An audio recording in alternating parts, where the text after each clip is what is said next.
But here today, who is the legitimate Senate President? Because hindi to away ng dalawang barkada. Ang lahat ng empleyado natin dito will have to decide on Monday. Do we follow the Philippine Constitution or the Constitution of the 11+1? Do we follow the Senate rules or do we follow the rules of the 11+1? Sabi sa akin ng isa kong kaibigan kaninang umaga, Chairman, sometimes you have to bend the Constitution to please Malacanang. I don't believe in that. Diba? You can please Malacanang 1,000 ways, but don't bend the Philippine Constitution and our rules. And then of course, as I said, iba-iba kami ng religion dito. Lahat tayo may pinaniniwalaan word of God. Babalik tayo sa truth, no? So Mr. Chairman, I hope hindi tayo pigilan next week. And I have to apologize to you because kung walang issue dito, you would have been offered protection at least kung saan kayo pupunta dito. Diba? Having said that, Mr. President, ang news ngayon, Mr. Chairman, is that the President will call a special session. That's good. Because we announced it, alam na namin na minority na kami in terms of the number. Kasi nga, kinulong na nila si Senator Jinggoy, hindi pinayagan ang online voting sa senador, pero pinauwi lahat ng empleyado ngayon, mag-work from home na lang daw sila. So alam namin, napapalitan nyo kami sa committee, pero hindi nyo mapapalitan ng President kung hindi 13. So ito lang pakiusap ko sa Malacanang. Kumuha kayo ng isa pang senador para sa special session, bumaba na ako bilang Senate President. Para wala na tayong problema pare-pareho, pero para masunod yung konstitusyon.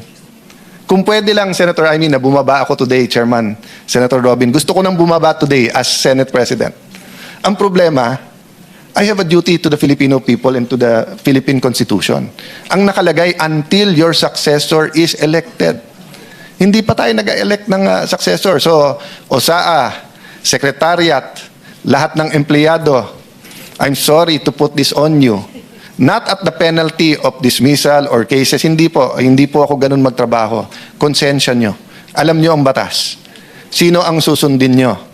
Yung peke na acting Senate President o yung sinasabi ng ating konstitusyon na Senate President. So Malacanang, yun lang advice ko sa inyo. Hintayin nyo na maka-13, tawagin nyo yung special session. Pwede siguro tayo magpahiram ng isa para maka-13 na sila. No, kasi I hate the fact that we're in a situation that we cannot follow the law. So Attorney Baligod, 18 nating magigiting na sundalo. Salamat sa panahon ito, no? Yeah. So we'll sabi at the request of Senator Amy, can you show the pictures just so that you can identify it para on the record ito, no? Para pag gumawa ng report ng Blue Ribbon Committee. But from our hearts, ang dami nagte-text sa amin. Hindi kami humuhusga, ang publiko ang humuhusga, pero nagpapasalamat na dumating kayo ngayong araw na to. Ikaw na magtanong. Meron pa kasing ibang helicopter na pinakikita eh. Ayan, kanino ba yan? Sa kanya pa rin, Your Honor. Dalawa po yung Agusta niya. Hindi, kanino nga? Kanino? Kay Boss Elizalde ko po. And for the record, ang nakasakay... Sino yung nakasakay? Nakikita nyo ba? Opo. Sino? Si Senator Ping Lacson at saka si Senator Soto po. Bakit sila nakasakay dyan sa helicopter ni Saldico? Yan po yung time na pumunta po sila doon sa Bicol po. Election ba yan? Yes po. Yeah. And for the record, Zaldico has many friends. Everyone has friends sa chopper. No? Yung context nito ay may testimony na naghatid ng pera sa opisina mismo ni Senator Tito Soto. No? So ang context nito ay magkakilala at magkaibigan din sila. Balikan ko lang itong mga members ng House of Representatives na pinangalanan ninyo sa inyong pinagsamang salaysay. Pwede bang isa o dalawang magsalita sa inyo? Paano nyo natukoy na itong mga taong ito ay nakatanggap ng pera mula sa Unit 8 or Unit 9, Polo Club Townhouse, o kaya naman sa House of Representatives? Iba-ibang lugar ito eh. Banggitin ko uli, Benny Abante, Sia Adyong, Jose Alvarez, Jojo Ang, Julien Baronda, Ace Barbers, Ching Bernos, Arlene Brosas, Franz Castro, Joel Chua, Dalipe Manix, at Delima Laila. Hindi pa siya congresswoman noon, kagaya na sinabi nyo, pero nakita nyo sa ibang pagkakataon. Dan Fernandez, Janet Garin, Don Gonzales, J. Kong Hun, Jerbil Luistro, Raul Manuel, Marcos Sandro, Paulo Ortega, Joseph Paduano, Stella Kimbo. May litrato pa rito eh. Bahay niya ba yung pinagdalhan ninyo? JJ Suarez, Erwin Tulpo.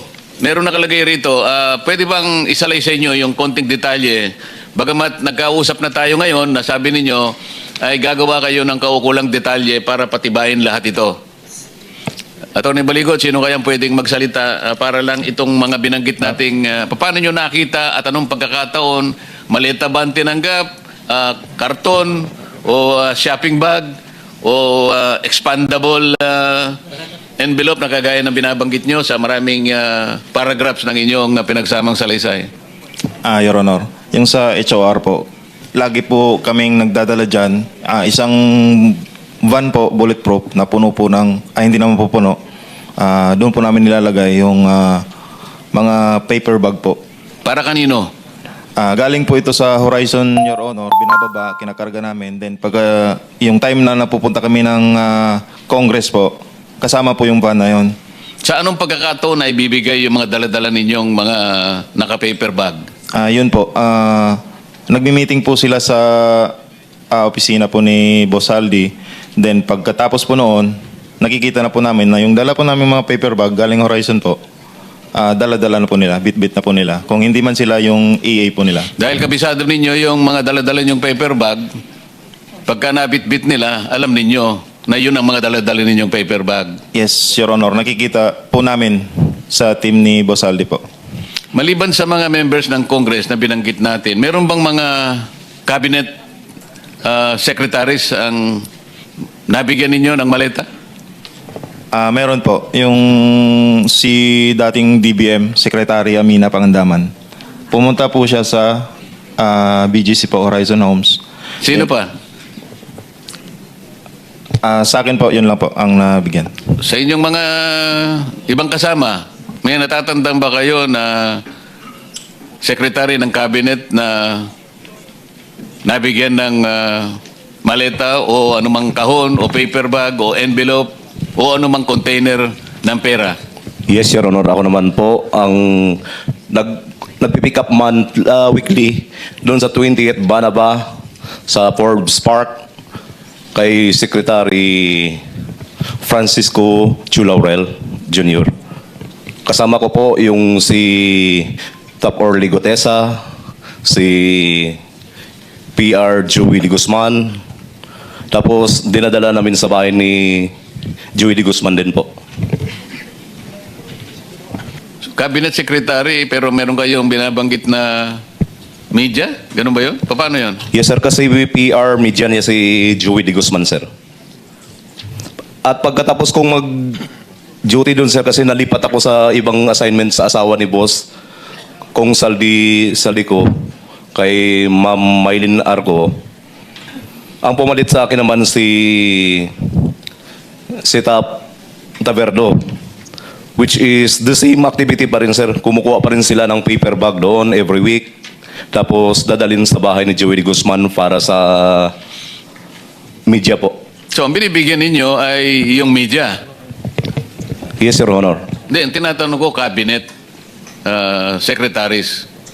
Sino pa, maliban sa sinabi nung isa sa inyo kanina? Kasi yung sinasabi mo na napunta kay Secretary Chu, napunta rin pala sa media. Yan ang pagkakarinig ko. Tama? Yes, Your Honor. Tama po. Yung direktang cabinet secretary na nabigyan, kung meron, Ako po, Your Honor, si Yosek Bunuan po. okay. 8 malita rin po yung nadala ko doon. Kasama ko po si Mark Tiksay at si Brian Lasaga. Nandyan din po yan sa Thank you.